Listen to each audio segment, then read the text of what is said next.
سرکریک پاکستان کے صوبہ سندھ اور انڈیا کے ریاست گجرات کے درمیان واقع ہے۔ یہ سرکریک کا ایریا تقریباً 96 کلومیٹر لمبا اور ایک قدرتی پانی کا نالا ہے۔ یہ نالا بحیر عرب سے جا کر ملتا ہے، لیکن یہ ایریا دو ملکوں کے درمیان تنازع کا باعث بن چکی ہے، پاکستان اینڈ انڈیا۔ سرکریک ایک ایسا علاقہ جہاں زیادہ تر خشکی اور کبھی کبھار پانی کا لیول بڑھ جاتا ہے۔ بظاہر یہ جگہ کوائٹ لگتی ہے، مگر اس کوائٹنس کے پیچھے چھپی ہے ایک ایسی سٹوری جو پچھلے 100 سال سے ادھوری ہے۔ اس کنفلکٹ کی جڑیں 1908 میں جا کر ملتی ہے۔ اس وقت بری صغیر پر برٹش کا کنٹرول تھا اور سندھ ایک چھوٹی سی ریاست کے طور پر موجود تھا۔ 1908 میں سندھ کے کمشنر اور کچھ کے راجہ کے درمیان سرکریک کی اونرشپ پر اختلاف پیدا ہوا۔ ایک منٹ، اس نالے کو سرکریک کیوں کہتے ہیں؟ 19 سنچری میں برٹش گورنمنٹ نے سندھ اور گجرات کے علاقے کا سروے کیا۔ اس وقت ایک برٹش آفیسر سر رچرڈ برٹن نے ایک نقشہ تیار کیا۔ اس دوران اس نے اس دریائی نالے کو اپنے نام سے منسوب کیا، کریک، جو بعد میں سرکریک بن گیا۔ جیسے میں نے آپ کو بتایا کہ سندھ کے کمشنر اور کچھ کے راجہ کے درمیان سرکریک کی اونرشپ پر جو اختلاف پیدا ہوا تھا، تو اس وقت برٹش گورنمنٹ نے ایک اور نقشہ تیار کیا 1914 میں، جسے بمبئی ریزولوشن میپ کہا جاتا ہے۔ اس میں کلیئرلی یہ واضح کیا گیا کہ سرحد مشرقی کنارے ایسٹرن بینک پر ہوگی، یعنی پانی کی پوری لکیر سندھ آج کے پاکستان کے حصے میں تھی۔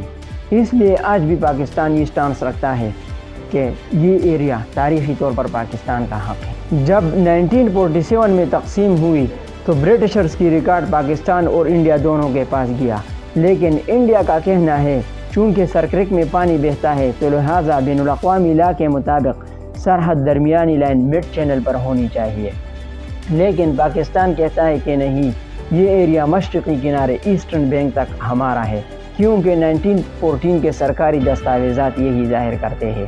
سرکریک کی اہمیت صرف زمین کی نہیں بلکہ سمندر کی بھی ہے۔ اگر پاکستان کا سٹانس مانا جائے تو پاکستان کو مزید 250 مربع کلومیٹر سمندری حدود ملے گی۔ اس کا مطلب ہے کہ پاکستان کو زیادہ سمندری وسائل تک رسائی حاصل ہوگی، جیسے آئل اینڈ گیس وغیرہ۔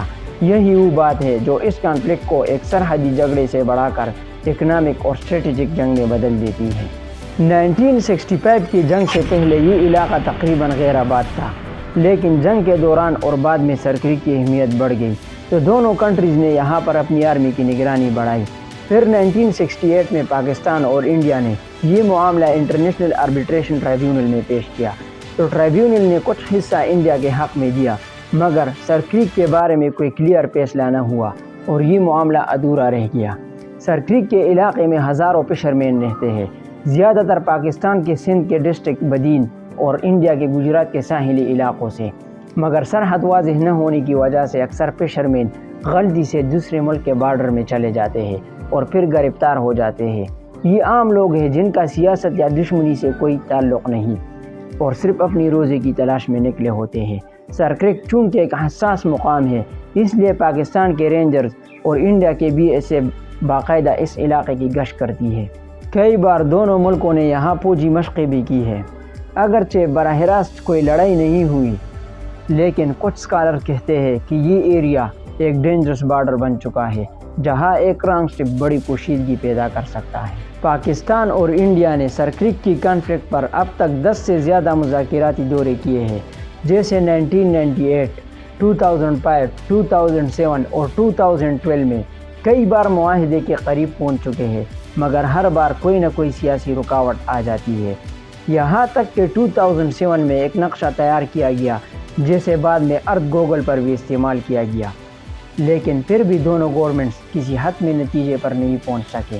نہ پاکستان پیچھے ہٹنے کو تیار ہے اور نہ انڈیا اپنی سٹانس میں نرمی دکھا رہا ہے۔